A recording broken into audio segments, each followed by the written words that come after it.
Hi everybody, welcome to my channel. Listen, this is my first video today because I was not feeling like working. Okay, I was like, I want to do no YouTube video, but my bank account was like, have you seen me? It was like, have you seen me? Wouldn't I look better with a few rands from YouTube? And then I was like, yeah, let me go and do it. So listen, you guys, we are going to talk about what happened with our Miss South Africa, okay, Miss Universe South Africa, Miss Le Roux, okay, Mia Le Roux withdrew from the competition Miss Universe. Listen, you guys, somebody sent me the story yesterday. I think at around like 9, 10 in the morning when I was still at work, and I was like, definitely I want to do the story later on. Then I read the articles that were talking about her withdrawing from the competition because it was being said that she withdrew because of health reasons. Okay, I thought maybe she got sick during the competition and she couldn't go through with it and all of that. And when I was reading the articles, I realized that it's actually something very different. Okay, I don't feel like the statement that they released talking about why Miss Mia Le Roux withdrew from the competition is really talking about the real issues that have led to her withdrawing from the competition. I would have been amazed, you guys, if she was able to participate fully in this competition up until the end. It actually didn't matter to me if she wins or not. It would have been nice for her to win, but I would have been amazed if they were able to include her in the competition and accommodate her needs, which are different from other people's needs because she does have a disability. So I would have been amazed if everything went that well because I would have been like, okay, okay, Miss Universe, you're doing the things that you are supposed to do.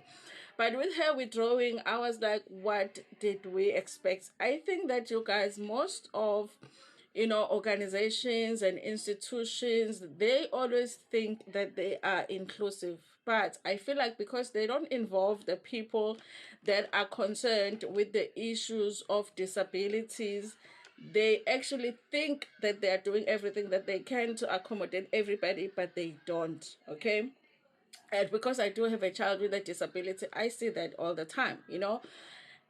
A simple example would be going to a building. You are trying to enter a building. You get there. In front of the building, it's the stairs. Okay.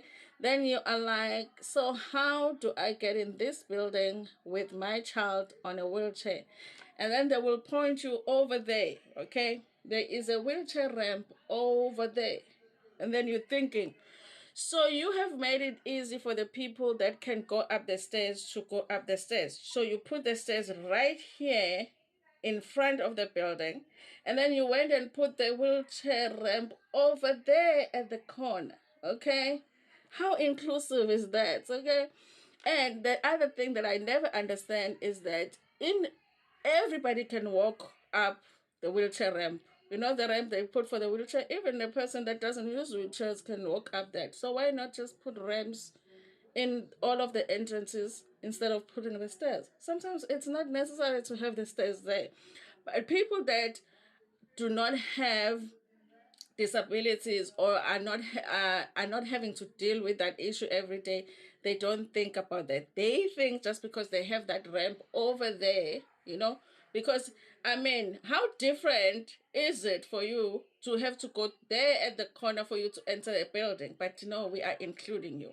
So most of the time when they are talking about including being inclusive, they are being inclusive in that way. Okay, they will accommodate you, but you are still going to feel different somehow. Okay, so I think that even with Miss Mia, and I think that they should have been they should have sent somebody from South Africa that was going to help her out to make sure that all of her needs that are different from everybody else were accommodated for. And I think that that should have been checked even before she went to the competition. How is it going to be run?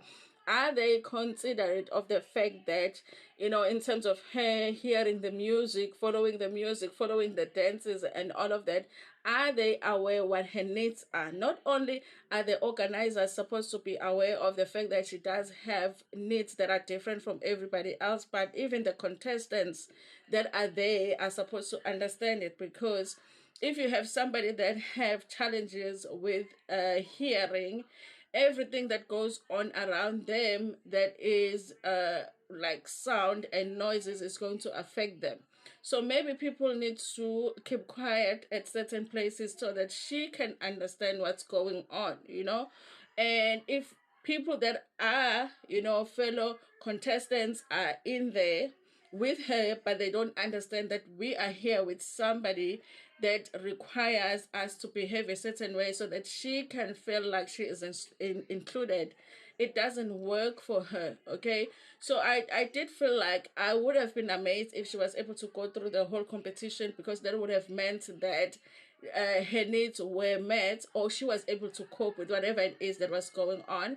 But the fact that she came back, it is disappointing, but I feel like we should have expected it, because I feel like the world still doesn't understand how to accommodate people that have certain disabilities. Okay, you just have to figure your stuff out. Okay, I once worked somewhere where there was a student that had a disability, and in order for a student to get to class, they were using a wheelchair. The classes were, the building had first floor to seventh floor. Okay, in order for the student to get to where they had to use a lift. Okay, but this lift didn't work. There wasn't a single week where I was there where the lift worked every single day for the whole week. Okay, there was always a day or two where the lift didn't work. What this meant for this student was that when the lift wasn't working, the student wasn't going to class. She will get there, stand by the lift is not working. Now, she has come to school with a bus that comes at certain times. Okay, so she has made, done everything that she can to get to the building. Now she is there. The lift is not working. Now she has to just wait around, to eventually go home, because the lift doesn't get fixed fast enough. Now, if you were really wanting to be inclusive, you will make sure that if you have a child in class that has that challenge, all of the classes should have been on the ground floor. Okay, all of the classes where she's at, because we're not even talking about 20 students that are using wheelchairs, we're talking about one. So they should have made sure that all of her classes are on the ground floor, so that it doesn't matter what happens, whether the lift is working or not working. But because the understanding of most people is that if there is a lift, we have accommodated, people that are using wheelchairs. I mean, really, if it doesn't work, it's a day or two in a week. What is that in missing just one or two classes a week? But what they don't understand is that you're missing a class or two every week. So are you really caught up with everybody else that is in class with you? So the issue of being inclusive is not really fully understood, but I feel like the people that understand it are people that have those challenges. But I feel like in making decisions on how people are accommodated, those people are not included in the decision, because even I don't understand it as well as the people that has certain needs and certain challenges. But if you're not gonna involve the people that have those challenges and making those decisions, then we're always gonna have places or stories where people cannot participate in certain things because they are not being accommodated. It made me really, really sad when I watched the video where she is saying that she was feeling inadequate, I can't do it. wasn't beautiful enough. It's not that she wasn't intelligent enough, but it was because of the challenge that she has. Her needs were not being met in the whole process in the competition.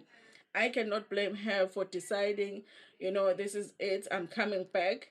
And maybe it would have been complicated for them to try and explain, because maybe Mexico felt like they accommodated her, but just like every other place, people always feel like they are inclusive, but not really.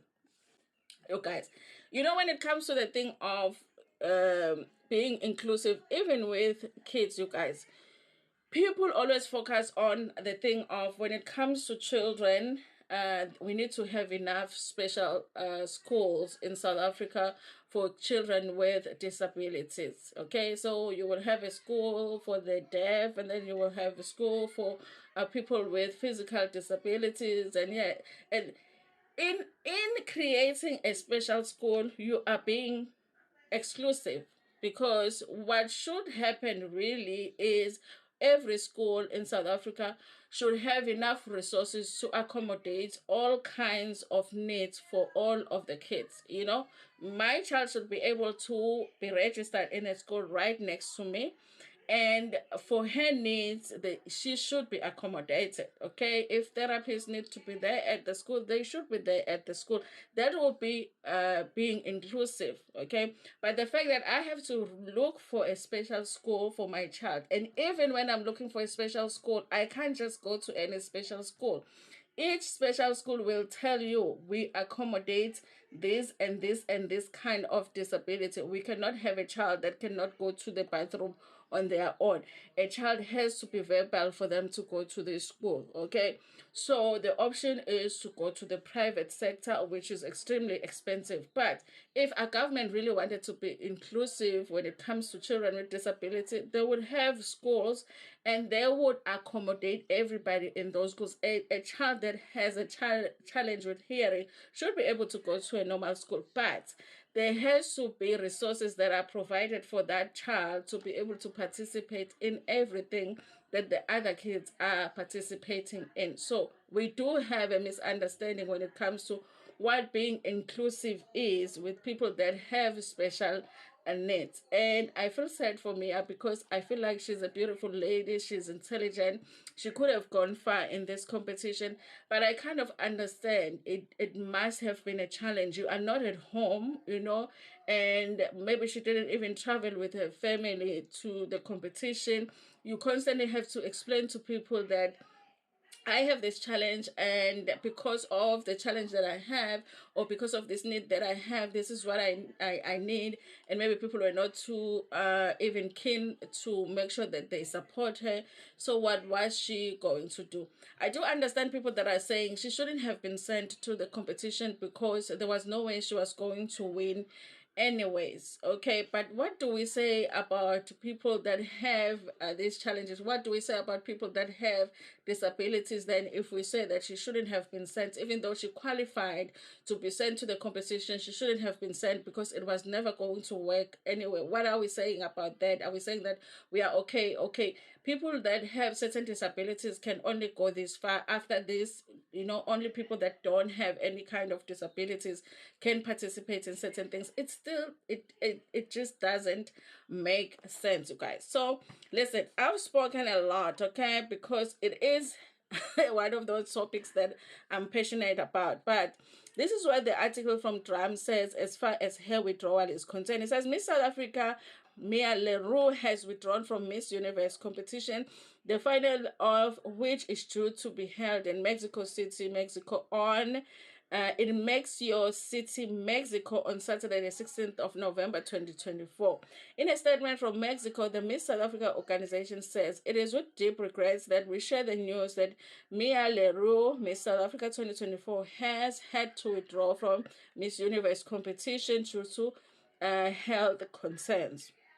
Mia is the first deaf pageant queen to enter Miss Universe. I am profoundly thankful for the unwavering support from South Africa during this time at Miss Universe. Making this decision has been incredibly challenging, knowing the dreams and the hopes that we have placed upon me, or that have been placed upon me. I am deeply grateful to have the opportunity to focus on my health and recovery so I may continue to serve my country with full length, Mia adds. The Miss South Africa organization continues to commend Mia for getting this far. Mia has shown incredible courage and grace throughout the difficult period. Her health and well-being are our utmost priority, and we stand by her side, dedicated to ensuring she regains her strength and returns to full health. Our hearts are with her, and as she takes the necessary steps towards the recovery.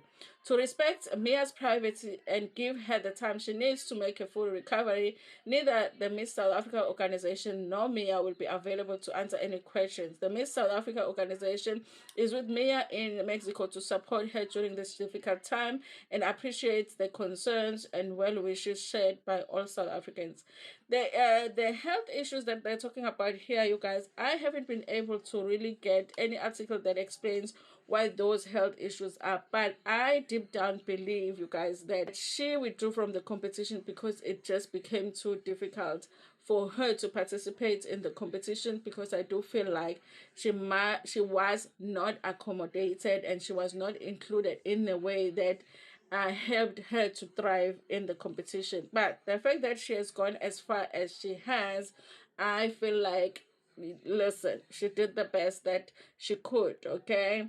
Listen, I can't even enter a beauty competition with my own family, okay? I might not even win the first round, okay? So for her to even be in the Miss World, honey, kudos to her.